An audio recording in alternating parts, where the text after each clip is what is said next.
Būsima epocha tai dvasiškai išsivyščiusių, tikslo siekiančių žmonių epocha. Žmonių, kurie galės sukurti ir įvaldyti naujas technologijas bei metodikas, sukurti naują realybę, naują pasaulį, palengvinti gyvenimo užduotį savo sunkų darbą, mintimis sukurti tam tikrus instrumentus, kurie puoš žmonių gyvenimą. Tokie žmonės – tai ateities žmonės, kurie sukurs naują visuomenę žemėje. Žmonių sielų šviesa išgelbė šį pasaulį ir liks gyventi tik žmonės, kurie turi šviesą sieloje. Tai visų pirma žmogiškas gerumas, tai būsena, kuri pastumėja žmogų į savęs pažinimą, savo galimybių gebėjimo atskleidimą, o taip pat savo būsenų atskleidimą, kurios bus reikalingos naujame užgimstančiame pasaulyje. Mes dabar matome, kad senas pasaulis miršta ir tuo pačiu metu ateities žmonės besivystantis, sąmoningi geri šviesos žmonės stengiasi vystytis, mokytis, skaityti, žiūrėti filmus.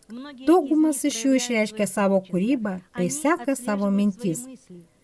Šie žmonės pastebėjo, kokį pagreitį įgijo mintis.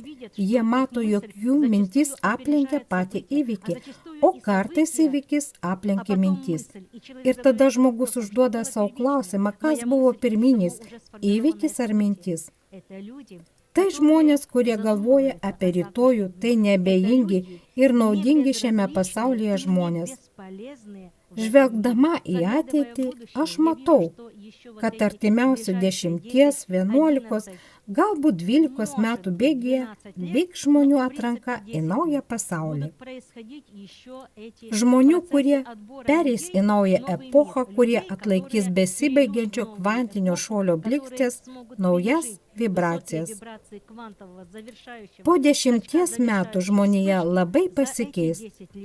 Žmonės trokštantis vystymosi taps savo gyvenimo meistrais. Jie išmoks kontroliuoti savo mintis, supras, kaip mintimi kurti realybę. Jie mokės valdyti save, savo vidinės būsenas, psichiką, nervų sistemą. Išmoks teisingai atsižvelgti vienas į kitą, teisingai elgtis. Aš esu tikra, kad kiekvienas užduoda savo klausimą, ar aš gyvensiu, ar paliksiu šią erdvę. Ir kiekvienas iš jūsų galės savo atsakyti į šį klausimą. Pažvelkite į save, užduokite savo klausimą, ar esat pakankamai stiprus energetiškai, ar esat išmokę sakralinių mechanizmų, kaip mokat kurti aplink save energetinį, informacinį šviesos lauką.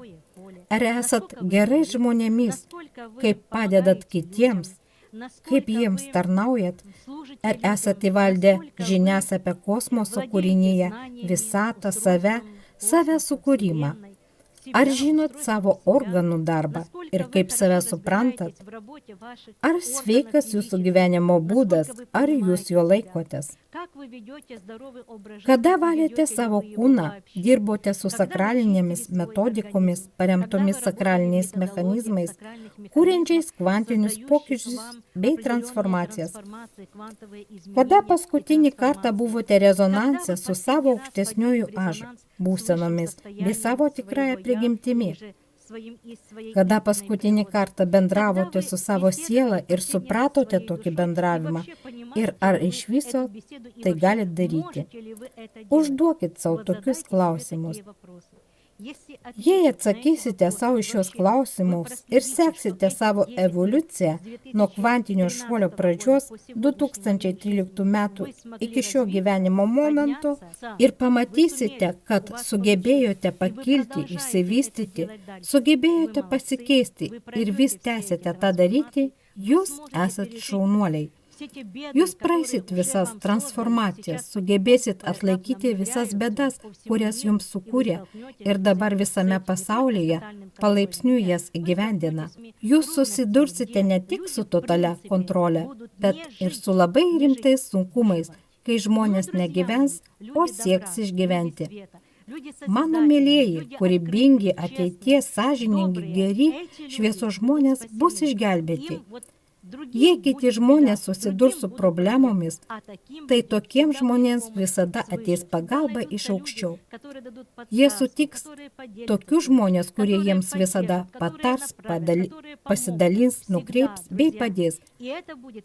Tai puikiai atsispindės visose gyvenimo aspektuose.